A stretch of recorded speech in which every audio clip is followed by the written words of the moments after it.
All right, we left off with MWA, ascending triangle formation price pattern. Um, it's something to watch because of the price to volume divergence, but I just watch it. Something just to look at because it's right up against that, and it did click off of that ascending trend line support this morning. So MWA, something to watch. GNA, that is steel, and if you go to the steel index, we're experiencing a slight pullback in steel right now. We're off 5% in steel today, and it does show in a lot of the steel tickers. So GNA right now, the next level that we're gonna get to is the ascending trend line support of the wedge that it's currently in, and that's gonna be the next level that we're gonna hit. So watch that level, and if it does start to bounce off of it, catch it on the dip. PCX, I'm not trading it. Donna Chu at Donna Chu on Twitter nailed this one. He said pull back to $8. We were talking about it this morning, and I agree with him completely. Pull back to $8 to $7.90 to $8 is the range to watch for pullback support on PCX. CPSL, would not trade it. It's mighty close to that 291 support. If it holds that today, watch it into tomorrow. But if it doesn't hold it, man, that's scary. That's what starts to make me nervous. I'm just looking over at my positions, and it just makes me really sad.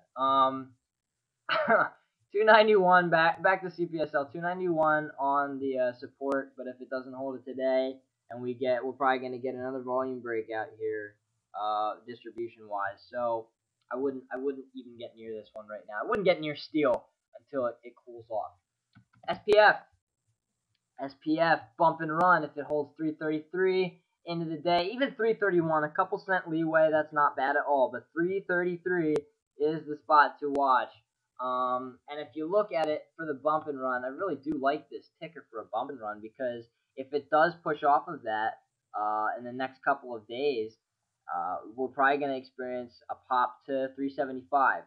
375 is the next resistance on that. The only thing I don't like about this is the inverted tails and the inverted hammers that are happening.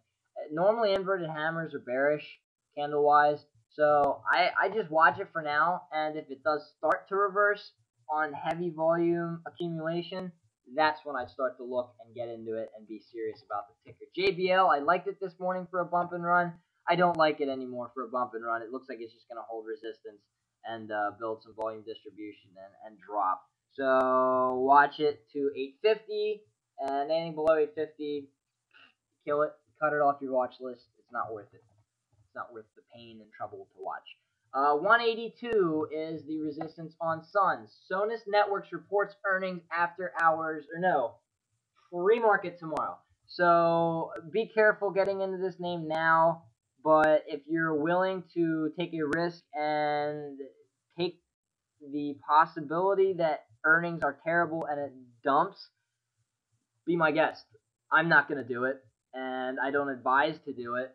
But 182 is the resistance. If it does break out above that because of earnings, I might take the run because it could go. If earnings are good, it could go to 235 if it breaks above 195, $2. FCS Fairchild Semicon, that is consolidating around the 845 to 905 level, and it's something to watch. But again, it's just a range trade in consolidation right now. I would just watch it. I wouldn't trade it right now. LSI reports earnings after hours today. The support is $5. Am I trading it? No. Did I consider it? Yes, until I remember that earnings were coming up and it wasn't going to pop. Something to watch into tomorrow. If earnings are terrible, watch for 449 support. If earnings are good, watch for a breakout over 550. TSTR still in a symmetrical triangle. Could break out, but again, we need volume for this one in order to see the direction. MMR is still stuck in a range trade, 472 to 757. It's just something to watch because it's consolidating. Starbucks, momentum play, still in that symmetrical triangle. Watch it. It's tight. Everybody have an awesome afternoon. I'll catch you later tonight with the next post.